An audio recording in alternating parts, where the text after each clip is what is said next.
Hello and welcome, I'm Misstical. This is Misstical Gaming. We're jumping into the Northerners faction trials, okay? So we're doing we've done stage 13, we're going to show stage 14. The map is the same on 13 as it is on 14.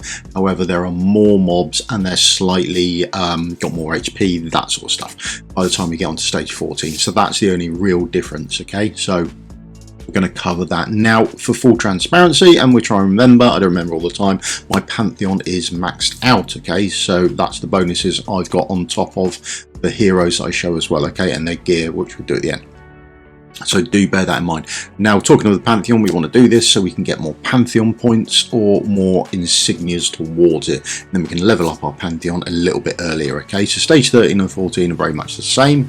There is a slight change in the ones going forward from 13 onwards. We're seeing stage 12, we've got deploy the old 3 mages thing. That's gone now. So in stages 13 and onwards, it's deploy 10 heroes from the North Throne. Now, I'm not 100% sure, but some people are saying you don't need to deploy them, you just need to have them when it says deployed.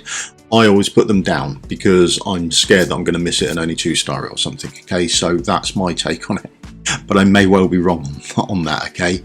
So you may not have to put them down, but I always do. So building up your team, I stick down a Lord in there because I want the Lord bonus. That's realistically all he does, and then after that I'm after some AoE, so I want some AoE magic damage. I'm going to click that off first and pick up the AoE magic damage, okay?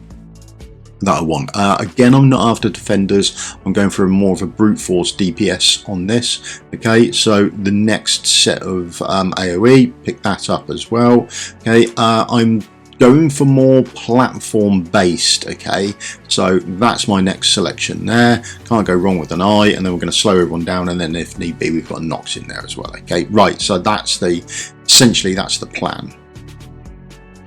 Right, let's jump into the fight and get me out of the way. Okay, so this is the map. Now, the first mob we're going to come across is this Fallen Templar, okay? Now, this is where we want our magic damage mostly, or I try and put my magic damage there. I can't manage it completely, but this is the effort going there. And it's because they're in heavy armor and they're going to take that 20% extra damage, okay?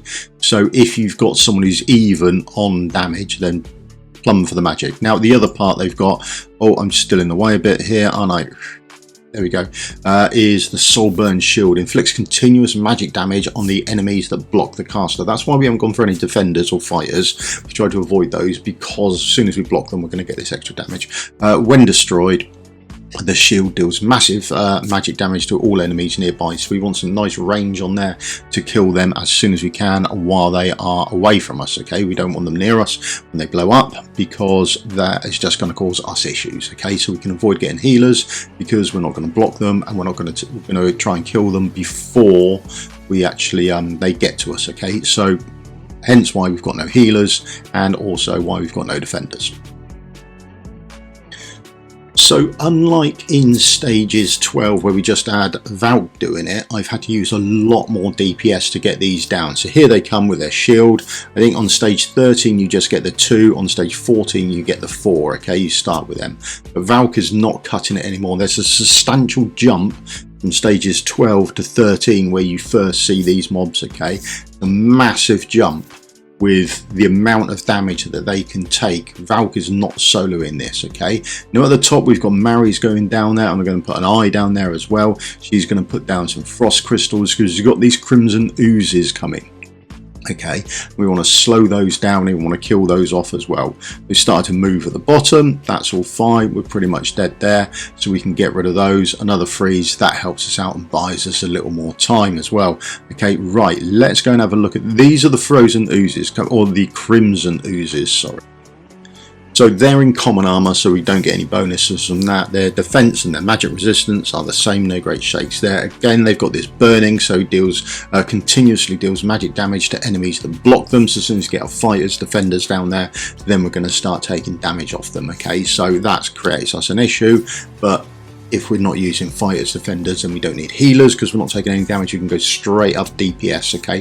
Which is very much more what this fight is. The only issue we've got is the sheer number of them. Now, there's a lot less on 13 than there is on 14, but the effects are very much the same on how we want to get rid of them. Okay, so we've got an eye down, we've got Mary down, we're using all those freezes as well. We've got Maul's got this great reach. Look at the range that he's got there. Okay, we're actually hitting pretty much everyone there, I think, so that is really good news. All right, there we go. So that's pretty much it. At the top I've just got freezes, slows, knockbacks, anything else. Shamir's coming in. He's great. He does quite well in the faction trials, to be honest. Again, down the bottom we've got our mobs coming in. Okay, but we're already set up for those, so we don't really have to worry about it. We've got some more DPS we can put down. Okay, so we don't have to be shy about that. We're just nuking off the ones at the top, the crimson oozes. That's fine. And then we've still got some freezes down there. We've got Shamir. He's coming in with that slow and that sort of, I think it's drowning, isn't it, that he does. And now we've got enough coinage we can put up the space goat as well. The space goat's got this nice long range for us. I think I've messed up where I've put him. So if I just hit pause there, I've put him back here, whereas I could have put him up here next to Valk and he would have hit this lane just above him and the lane below. So I think I've put him in the wrong place, to be honest. If I rerun it again, I would probably put him in that middle lane there where he could hit both lanes above and below him. I think it'd probably work better there. Okay, but my mistake. Now, something we've got on the go here. Okay, so we've got the crimson oozes up there. We're just about to get another load of the fallen templars coming in below us. Okay, and they come on their timers. Now, a quick one about the timers. We have Space Goat's ultimate and we have Maul's ultimate. Now, both of these I am not using. They're both ready to go, but I'm not using them yet. I wait for the timers to run out. I believe that if you use the stun or the knockback, then they're moved and that cancels their timer and then they start moving forward. Okay, so I make sure I do not use those ultimates. We can see Maul's ready there. Space Goat's ready. Now, whether I could use the Space Goat and do it before their timer arrives, I don't know. I haven't tried that out. But certainly Maul, I will wait until this timer for the Crimson Oozes runs out. Then we'll hit go and we'll hit his ultimate then. So there's the timer gone. Now we can hit Maul there. So Maul does his ultimate there. Then we freeze him again. Then after his ones land, we can hit Mary and she can freeze him up, just biding us more time. Okay, all those little bits help us get a bit more time. There's his ultimate ready again. We can cast another one of those and they're still not moving anywhere. Okay, down at the bottom, we're doing absolutely fine. The DPS is already set up and we've got a little bit more should we need it. Okay, so when they start to move or when they come in range, we've got a few more people there to actually hit. So there we go. There's our Space Goat there, actually starting to DPS them off when they get a little bit closer. Okay, there we go. And that is it. Done. It is very much more of a DPS race than it is anything else. I have 3-starred it, but I didn't put down everyone. Did I? I didn't put down my defender and I didn't put down Nox. So yeah, you just need 10. You don't need to actually put them on the field, it would appear. I'm fairly certain. So there we are. That's a little bonus. Right, so gearing. We didn't put him down, but this is his gear anyway. He's Awaken 1 and he was in tier 3 stuff. Okay, and that was his HP.